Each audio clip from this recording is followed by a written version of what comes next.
Have you ever promised yourself you would start something important tomorrow and then tomorrow never arrives? Procrastination looks harmless at first, but it quietly steals your best time and your best work. What if I told you there are small, almost sneaky moves that make starting feel so easy it almost seems like cheating? Over the next several minutes, you will hear real, practical fixes that students, accountants, and small business owners actually use. These are tactics you can try right now and scale up later. I'll do it tomorrow. Why this keeps happening. Tomorrow sounds safe. Tomorrow feels like a reset button, a blank page, where you imagine better energy and fewer interruptions. The problem is, your brain treats tomorrow as an imaginary promise. When tomorrow arrives, it rarely brings better conditions. You end up repeating the same mental loop, and the task never leaves the to-do list. How to break the loop.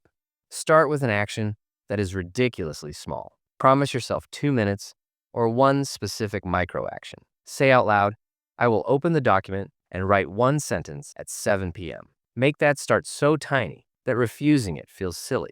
Make the plan non-negotiable by putting it on your calendar as a real appointment. Treat that 2-minute slot like a meeting you cannot miss.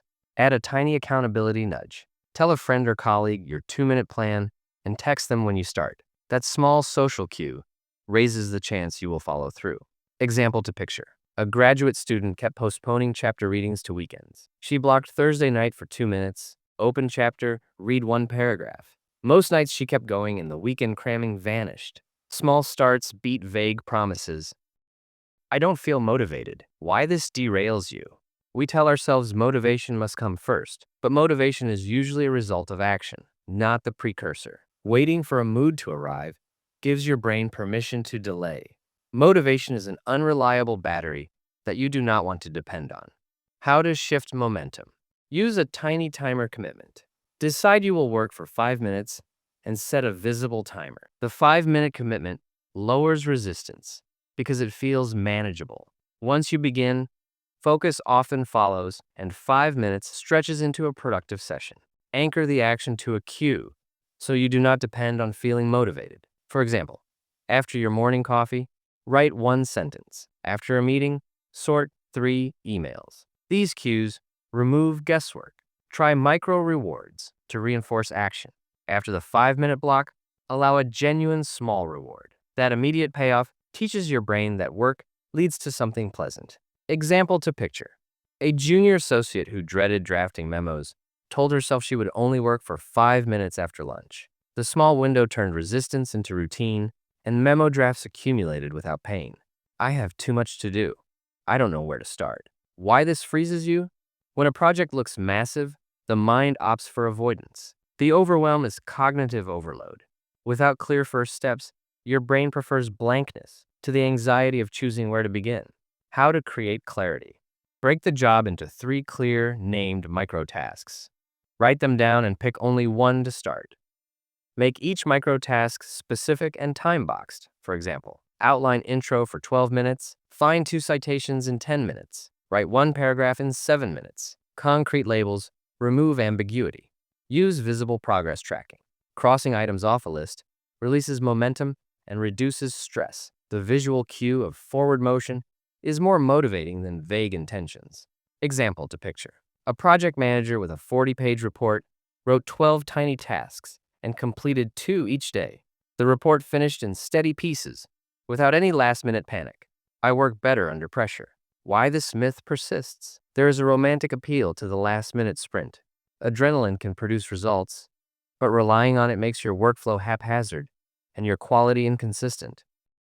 It taxes your sleep and your health, and it trains you to create crises instead of steady progress. How to create productive urgency without chaos. Set artificial micro deadlines that recreate urgency in small doses. Give yourself a 20-minute deadline to complete a single chunk.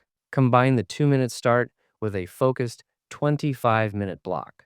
The mild pressure is enough to sharpen attention without the cost of all-night stress. Break big deliverables into incremental releases so you feel frequent accomplishment, and avoid the all-or-nothing mentality. Pair these micro deadlines with accountability so that deadlines have social weight. Example to picture. A small business owner replaced month-end panic by dividing reconciliations into weekly tasks with Friday noon deadlines. The work became predictable, and quality improved? I'm too tired right now. Why energy excuses stall progress? Energy ebbs and flows. Waiting for peak physical energy for every task means nothing gets done on low days. Often fatigue is mental, and a short reset can create enough focus to begin. The danger is using tiredness as a permanent excuse. How to work with energy, not against it. Identify your high energy windows and schedule the hardest tasks there, but create a list of meaningful, low energy micro tasks for the rest of the day. Keep a low energy kit, a short walk, a glass of water, 2 minutes of breathing, or a standing stretch. Use these quick rituals to shift mental state. When energy is low, commit to the smallest meaningful start.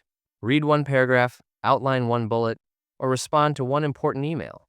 You will be surprised how often that tiny action expands into longer work.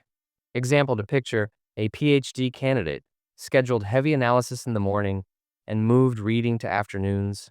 On low energy afternoons, she still completed small, useful tasks, and the dissertation progressed steadily. I need everything to be perfect before I start. Why perfectionism hides behind preparation?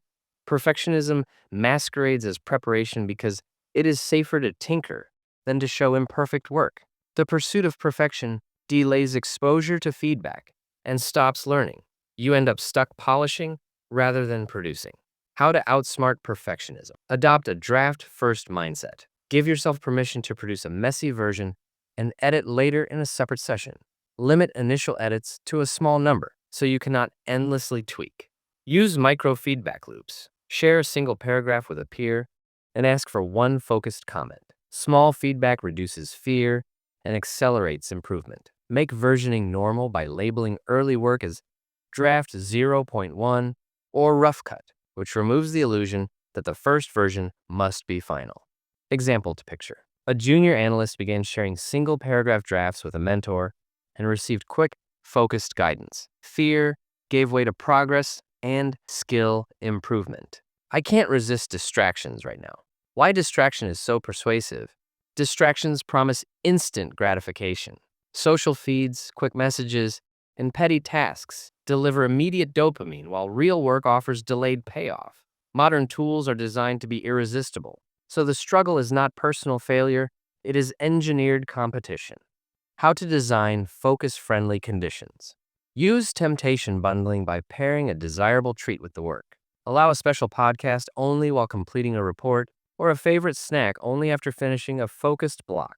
At the same time, create small barriers to distractions. Put your phone in another room, enable sight blocks, and open the exact file or tab you need before you begin. Reward completion immediately with a short, meaningful payoff.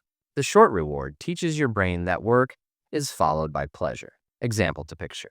An accountant reserved an audiobook exclusively for reconciliation time. The work stopped feeling like punishment and became a privileged window in the day. I don't have enough time. Why this is really a scheduling problem? You rarely find time. You make it or you let it be taken. Saying you have no time often hides a lack of priority or structure. If something is important, it must be scheduled and protected. How to reclaim small blocks of time. Use time blocking. Put work on your calendar and protect it as you would a meeting.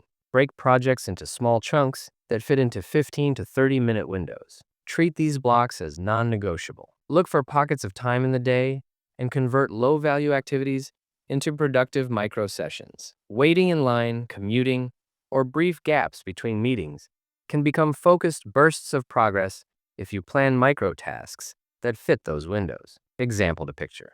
A professional who claimed no time started scheduling 2 20-minute blocks each morning for priority work. The habit turned every workday into steady forward motion.